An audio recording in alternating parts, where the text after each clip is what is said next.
Hey, this is Quakeman. I know I haven't done one of these movie reviews type of things, and that's my own fault. I do see a whole lot of movies this year alone.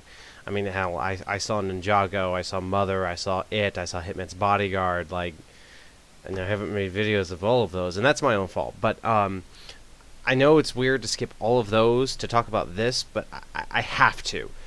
I just freaking have to. All right, I was thinking about doing a silly little bit like I did with the Assassin's Creed one or whatever like that, but I couldn't think of anything quick enough, so I'm just gonna just straight into it. So, um, obviously the title is you could tell what is going to be. Before I get into that, I wanted to explain that just before I saw this tonight, I did make sure to rewatch this version, the original Blade Runner Final Cut.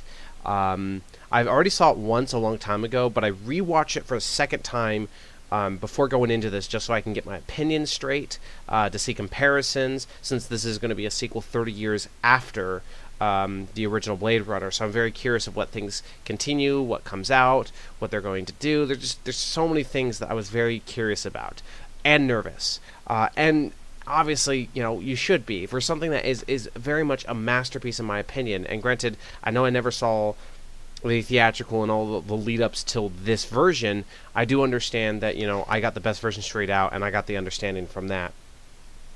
But it's definitely something to be nervous, taking a movie that was released so back then to re-release it now usually, just has terrible results.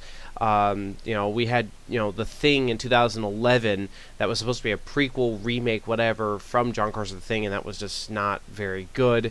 We had Rings this year that was supposed to be a sequel after The Ring, I don't know what the storyline's supposed to be, 12, 15 years after the first one or something like that. We get movies like that, and they always turn out bad, obviously. But I'm going to be perfectly honest that the fact that I saw Blade Runner 2049, I'm not going to lie, this thing was an absolute brilliance and a masterpiece. I was not expecting that whatsoever.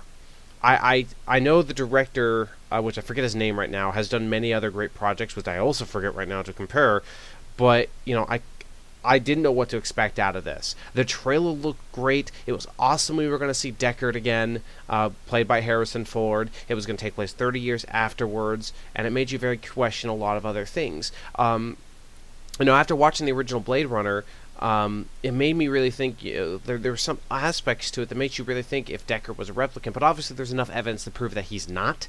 So, and I like the fact that the movie kept it a little bit open, and this movie...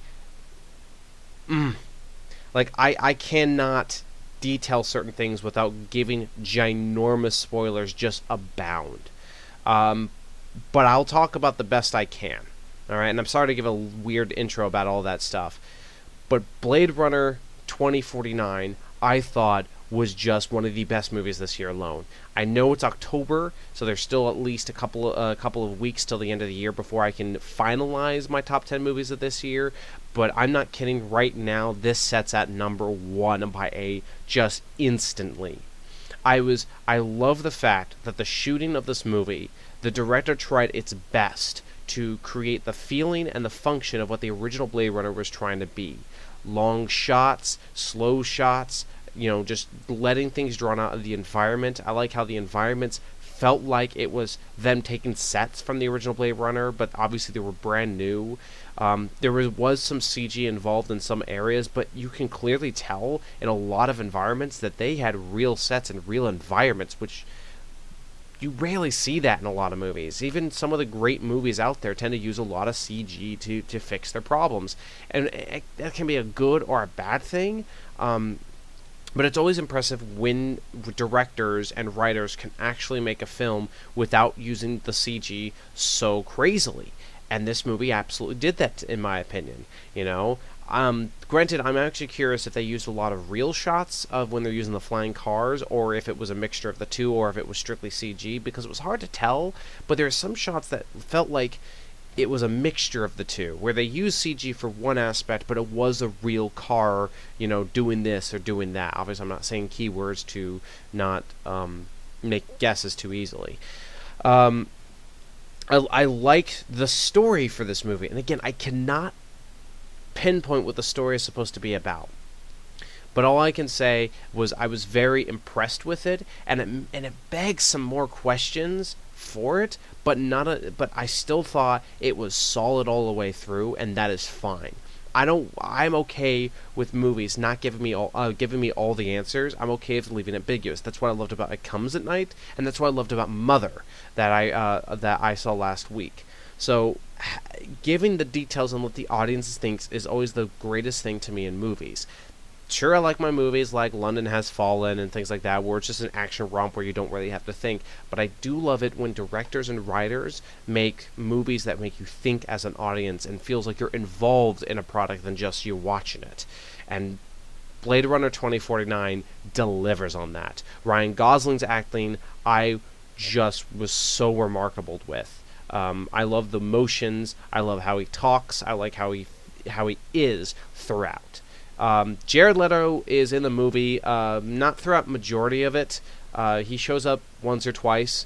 I was expecting him to have like a major role. Kind of doesn't, which I think that already is kind of a weird spoiler change, but that's fine with me because, it's supposed to focus entirely on Ryan Gosling's character Kay, and the fact that it's proven for a fact that Kay is a replicant Blade Runner, which is an absolute fact. Unlike, with Deckard, where he could be, he could not be. There's nothing that really proves it. When he fights against, I think the replicant of Nexus 6 was Ray. He got his butt kicked from it, and so obviously you can't say he is. I love the throwbacks to certain characters. I love the way it progressed. I love the throw-in wrench to the story that make you question even more. I like the fact that I kept making theories that got debunked or proven as I watched the movie. And the shots, again, just to go back to them, were so sprawlingly beautiful. I love the night maps, the rainy maps, the snow maps, the desert maps, everything. It was so well done. And this is not, like, I'm so happy to say that this is not a Hollywood cash grab throw-in. This is like legit a passion project. This is definitely someone who, when he was a kid, he watched this movie, he loved it, and finally got an opportunity and a good crew to basically make something worth the effort to continue the story and the world of this product. And he delivered. He absolutely delivered, in my personal opinion. And if you're a fan of Blade Runner, I do absolutely feel like you should try to see this movie as soon as possible, because I betcha within the next 24 hours there's going to be videos and articles all over the place to talk about, hidden theories and hidden aspects and things you missed if you're, or things you would have known if you're only a Blade Runner fan. Like, I betcha we're going to start seeing that like crazy. And not only that, I do want to say, as much as I'm not a huge fan of the Oscars and Academy Awards because of their policies and their backgrounds for it, I do kind of wish it gets on the board or at least wins something, because this is one of the best movies I've seen this year. And I literally thought Logan was going to be the best movie for me this year, but this movie kicked that off. So thank goodness. I'm just happy that this wasn't a disappointment, because I was so scared that I was going to be very angry or anything like that. But it was perfect. It was the right amount of how they did the action scenes. It was the right amount of how they did the shooting of scenes, the character-driven for Kay and the policewoman and a bunch of other stuff. The reveals that start to come in, and as the story of this police thing start to kick off, because he's a Blade Runner, it's amazing. And I don't know what else to say right now that probably hasn't been said already. Because, again, I'm 25. I didn't grow up with this. I didn't watch this when it was in theaters. I watched it far later. And, this did impress me when I first watched it. I felt underwhelmed at first, but I loved when I had discussions with my dad about it. And the second viewing was even better. And the lead up from watching it just recently to leading up to this made the experience so much better. and I'm definitely giving this like a high grade rating. If you love Blade Runner, if you love how it was done originally, I do highly recommend seeing 2049. Absolutely do. This is a movie that I want to own and rewatch thousands of times and study as much as like I would love to go in that field if I was able to succeed as, in the movie business, if that's one of my if that's one of my succeeding goals, as it were. But seriously, Blade Runner 2049, it gets like the best whatever you want to say. I don't like really using numbers a whole lot, but to make it easier, it's a 10 out of 10. I felt it was perfect. There wasn't a whole lot of issues in my opinion. I thought the pacing was perfect for what Blade Runner needs to be. And I know not everyone will agree with that because everyone has different tastes on how pacing works. But this video is more longer than any other movie style review I try to do, so I'll end it there. But I hope I try to explain as much as I can without being spoilery and everything like that. Oh, one last thing I actually want to mention. I cannot believe I almost missed this. So, in the original Blade Runner, the music was done by Vangelis, if I remember the name correctly, and I found it to be so remarkable of how the music was done in the shots, how they cued, how they ended, how they sometimes matched certain scenes. I love that. And the person who did this version, and I already forgot his name from the credits. I know Hans Zimmer was a part of it, but he's in everything. I don't think he's ever part of the project fully. But the person who did 2049's music tried its best to replicate what Vangelis did on top of doing new tunes and new stuff because of the modern age of how we do music today. Because how you did electronic music back in the 1980s to how you do today is incredibly different. And I love the fact that he tried his best to capture what he did back in the day while also using new technology to make more music and more ideas around it. The music was just brilliant. Like La La Land I thought was one of the greatest original scores of last year's.